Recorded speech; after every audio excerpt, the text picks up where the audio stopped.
Peace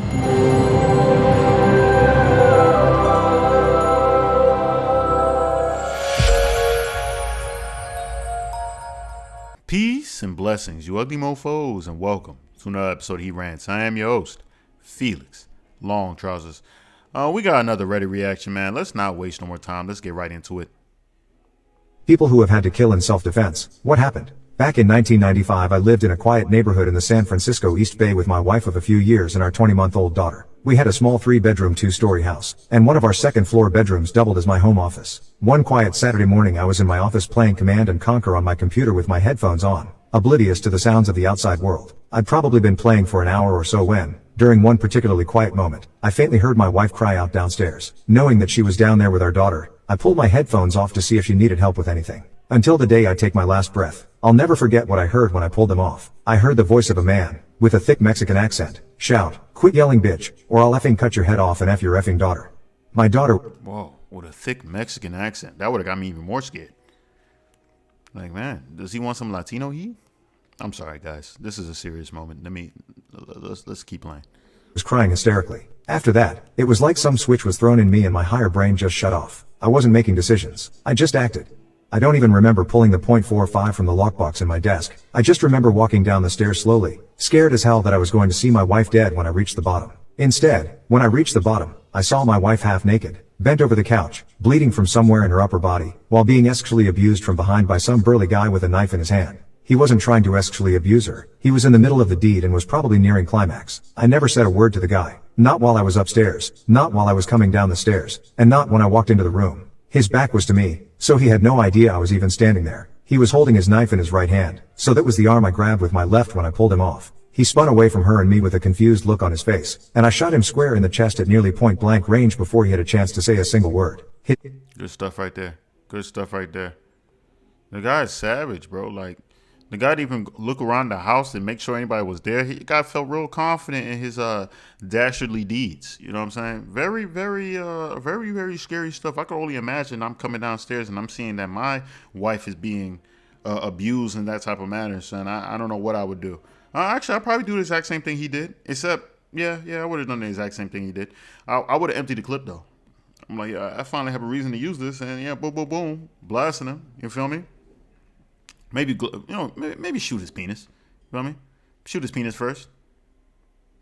Yeah, I'd probably shoot his penis. Yeah. If I'd want him dead. But if I didn't kill him, I'd shoot his penis. Yeah. Now live life with that. How's that going to work, right? Yeah. Let's keep going. A single word. His face went pale as he went onto one knee, and I fired twice more. One hit his neck, and the second missed entirely. I was told later that the first shot was the fatal one. What happened next has always been a point of shame for me. The only thought going through my head at that point was that I couldn't let my daughter watch this man die. Wait, one more thing too. If you are like in the act of doing something very vicious like this, is that like an automatic hell?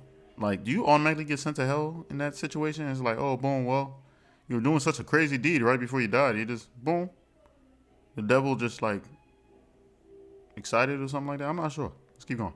Without even checking on my wife, I scooped my daughter up and walked out my front door. As I walked out to my driveway, I saw one of my neighbors standing there staring at my house. He'd heard the gunshots. The poor guy went pale when he saw me walk out, and I vaguely remember asking him to hold my daughter while I went and checked on my wife. The neighbor asked me if I'd shot her, and I told him, no, I shot the man who was raping her. I didn't realize at the time that I had the guy's blood spray covering half my body, and that I looked like something out of a horror movie. I then handed him my daughter and my gun. I also have no idea why I gave him my gun, and went back into my house to help my wife. The police and district attorney gave me some flack about the exact circumstances of the shooting. One of the detectives told me that it was more of an execution than a defense, but in the... Man, alright, bro.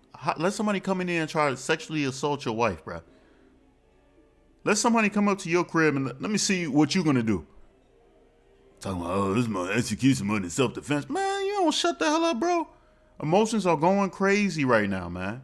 I'm seeing my wife getting penetrated. First of all, I won't want to see my wife getting penetrated in general by anybody else other than me. But now I'm seeing that it's happening against her will. Oh, nah. Nah. That's straight up execution at that point. In fact, if you're coming to a house like that and you're ready to do that, you should honestly think of like, what's the chances that something bad might happen? You should automatically think that. It's like robbing a bank. If you rob a bank, yeah, the risk and reward is there. But you, in the back of your head, you're still like, man, I might not make it out of this alive. Or I might see prison time. You feel me? Like something might happen if it doesn't go exactly as planned. You're hoping it doesn't happen that way, but it's one of those things you got to think about. And he must have not thought about that thoroughly. And that's why he got shot execution style in the house. Hey, it is what it is, man. Let's keep going. And they declined to pursue any charges. The man who attacked her turned out to be a guy with serious mental issues who had been previously convicted of 2 violent assaults, one of which was against a 9-year-old girl. Under California's then new 3 strikes law, he'd have gone to prison for life if I hadn't killed him. As for recovery, I like to think that I've recovered from it, but it certainly induced a few behavioral changes. To this day, I will say this though, by the way, because he said that he would have got, the 3rd strike. He would have been in there for life. See, that would have made me now want even more that I should have shot his dick off. Because if I shot his dick off now, he's in there for life and he can't jack it. He can't jack his joint. He can still get, sexually assaulted in prison by other men, which I would hope. I'd put some money in the commissary right there to let them do their thing. You feel like, hey, yo, I know you don't know me, Big Bubba, but I'm putting some money in the commissary because this is a Mexican guy in there that I really don't like. And I'm going to need you to take his butt. You feel me? I'm going to need you to take his butt. Simple as that. Simple as that. But yeah, living a life you can't jack it, hey, it is what it is. Let's keep going. For example, I can't wear headphones that block out background noise. Even after years of counseling, over-ear and noise-canceling headphones give me panic attacks because I can't hear what's happening around me. I found out later that he'd been raping my wife for nearly 10 minutes before I heard him, and that he'd actually told my wife 3 times that he was going to sexually abuse my daughter when he was finished with her. I was sitting 30 feet away and had no idea it was going on. And that fact has effed with me for years. My wife had a much worse time of it though. In addition to 2 stab wounds to her shoulder and upper arm, and the bruising and injuries from the forceful abuse, she ended up having a mental break and took years to really recover. For the first 6 months, she absolutely could not be in any room by herself. For more than a year, she couldn't be in a house by herself, and she never re-entered the house where this happened. For several years, she'd break out in a sweat when she heard men with deep Hispanic accents talking, because she'd hear his voice again. Even now, decades later, she starts shaking if you try to talk to her about it. She's fine in every other sense, but even discussing it freaks her out. Freaking crazy. See all that turmoil that crazy dude just did? Bad look, man. He's messing up for Mexicans out here. I'm going to be honest with you. I never seen Mexicans in this type of light anyway. So, I mean, regardless, I know Mexicans aren't there. It's just this one guy. He's just crazy. That's all it is. But, yeah, man, this type of situation, man, you see all the mental anguish.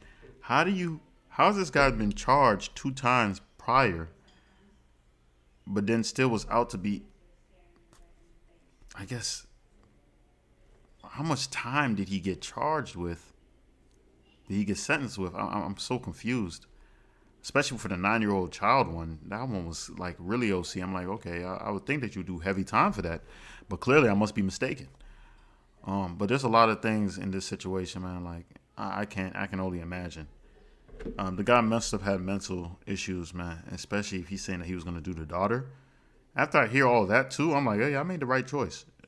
Shooting him point blank range. Yeah, definitely. I think I did the right thing. That's 100% facts. Hey, but that's all I got to say on this, man. If you stay this long, I appreciate you. I love you. Make sure you hit the subscribe button as well as with the post notification. That way, you always be one of the first to hear the voice. Same time, leave a like, because I'm so damn insecure, and those likes definitely let me know I'm doing a stand-up job. Same time, you got to buy the merch. Mofo, men offering females orgasms because we're so humble. Link in the description box below. That's all I got to say. Peace and blessings, you ugly mofos. And I'm out.